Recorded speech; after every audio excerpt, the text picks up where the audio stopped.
നമസ്കാരം. SLCയും +2 ഡിഗ്രി എല്ലാം pass out ആയതിനു ശേഷം സർക്കാർ ജോലി എന്ന ലക്ഷ്യത്തോടു കൂടി പരിശീലനം തുടങ്ങിയ ഒരു കൂട്ടം യുവതി യുവാക്കളുണ്ട്. രാവെന്നോ പകലെന്നോ വ്യത്യാസമില്ലാതെ പഠിച്ച് റാങ്ക് ലിസ്റ്റിൽ ഉൾപ്പെട്ട കുറച്ചധികം യുവതി യുവാക്കളുണ്ട്. ആദ്യ റാങ്കിൽ ഉൾപ്പെട്ട് അഡ്വൈസ് ലെറ്റർ കാത്തിരിക്കുന്ന കുറച്ചധികം യുവതി യുവാക്കളുണ്ട്.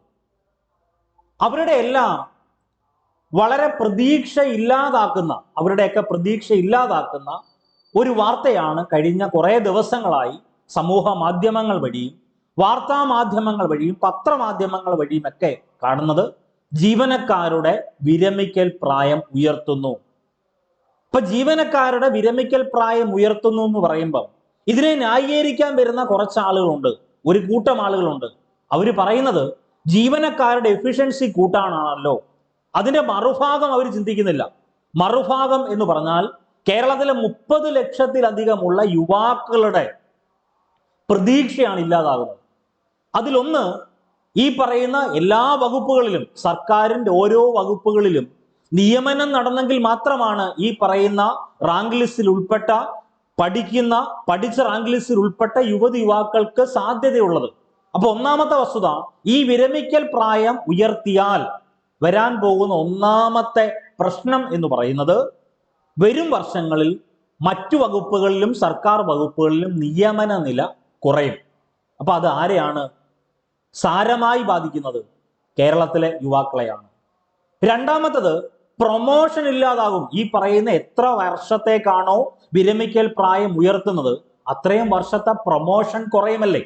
പ്രൊമോഷൻ ഉണ്ടെങ്കിൽ മാത്രമാണ് പുതിയ പുതിയ വേക്കൻസികൾ റിപ്പോർട്ട് ആവുന്നത്. ഇപ്പൊ LD ക്ലർക്കായി ജോയിൻ ചെയ്യുന്ന ഒരാള് ആ പറയുന്ന തസ്തികയിൽ നിന്ന് LD ക്ലർക്കിൽ നിന്ന് UD ക്ലർക്ക് ആയെങ്കിൽ മാത്രമാണ് LD ക്ലർക്കായി പുതിയ നിയമനം ഉണ്ടാവുന്നത്. അപ്പൊ അങ്ങനെ പ്രൊമോഷൻ നടന്നില്ല എങ്കിൽ നിയമനം കുറയും. മൂന്നാമത്തത്, ഈ പറയുന്ന ജീവനക്കാരുടെ പെൻഷൻ പ്രായം കൂട്ടുകയാണെങ്കിൽ അതിനിടയിൽ ഈ പറയുന്ന 55, 50, 60ലേക്ക് മാറി, അല്ലെങ്കിൽ 56-ൽ നിന്ന് 60ലേക്ക് മാറി, അല്ലെങ്കിൽ 56-ൽ നിന്ന് 58-ലേക്ക് മാറി, എന്ത് തന്നെ ആയിക്കോട്ടെ, പെൻഷൻ പ്രായം കൂട്ടുന്ന സമയത്ത് ഈ പറയുന്ന പ്രധാനപ്പെട്ട ഒരു കണ്ടന്റ് ഉണ്ട്, ആശ്രിത നിയമനം. ഈ പറയുന്ന 56 മുതൽ 60 വയസ്സ് വരെയുള്ള ജീവനക്കാരിൽ മരിക്കാൻ സാധ്യത കൂടുതലാണല്ലോ. നമ്മൾ ഈ പറഞ്ഞ ലൈഫ് എക്സ്പെക്ടൻസി ഒക്കെ കൺസിഡർ ചെയ്യുന്ന സമയത്ത് അതൊരു ഘടകമാണ്. അപ്പൊ അവിടെ ആശ്രിത നിയമനം ഉണ്ടാവാനുള്ള സാധ്യതയുണ്ട്. അപ്പൊ ഇതൊക്കെ യുവതി യുവാക്കൾ കാണുന്ന പ്രധാനപ്പെട്ട പ്രശ്നങ്ങളാണ്. ആ പ്രശ്നങ്ങൾ കണ്ടില്ല എന്ന് നടിക്കരുത്. അത് കേരളത്തിലെ ഒരു ഗവൺമെന്റ്, തെരഞ്ഞെടുത്ത ഒരു ഗവൺമെന്റിന് ചേരുന്നതല്ല.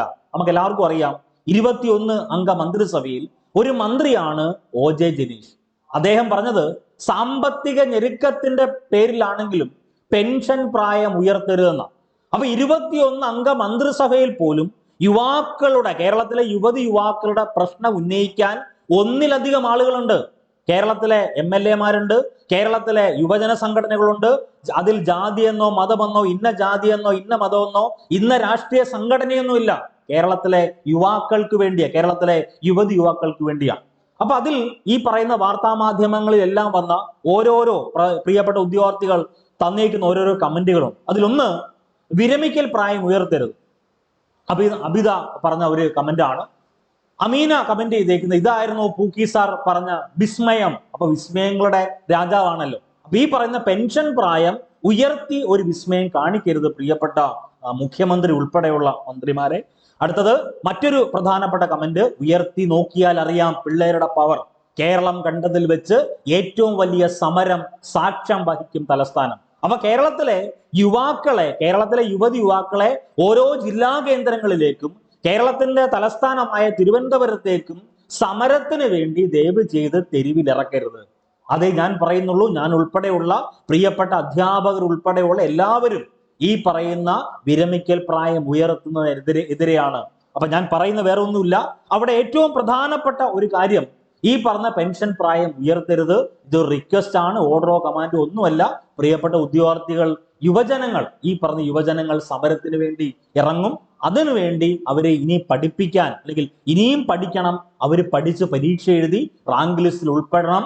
ആ റാങ്ക് ലിസ്റ്റിൽ ഉൾപ്പെട്ട് സർക്കാർ സർവീസിൽ കയറണം. ആ സർക്കാർ സർവീസിൽ കയറുന്ന സമയത്ത് അവരെ പ്രതീക്ഷിക്കുന്ന അമ്മയും അച്ഛനും സഹോദരങ്ങളും സുഹൃത്തുക്കളും സന്തോഷമായി മാറണം. ഇനി വരും ഓരോ കാലത്തും ഓരോരോ മാറ്റത്തിനനുസരിച്ച് ഈ പറഞ്ഞ കേരളത്തിലെ യുവതി യുവാക്കൾ കേരളത്തിൽ തന്നെ ഒരു സർക്കാർ ജോലി നേടിയെടുത്ത് ഇവിടെ തന്നെ ജീവിക്കാനുള്ള സൗകര്യമല്ല, മറിച്ച് സാഹചര്യം ഉണ്ടാക്കി കൊടുക്കണം എന്ന് നിർദ്ദേശിക്കുന്നു, അല്ലെങ്കിൽ അപേക്ഷിക്കുകയാണ്. അപ്പൊ എല്ലാവർക്കും എല്ലാവിധ ആശംസകളും നേരുന്നു. All the best.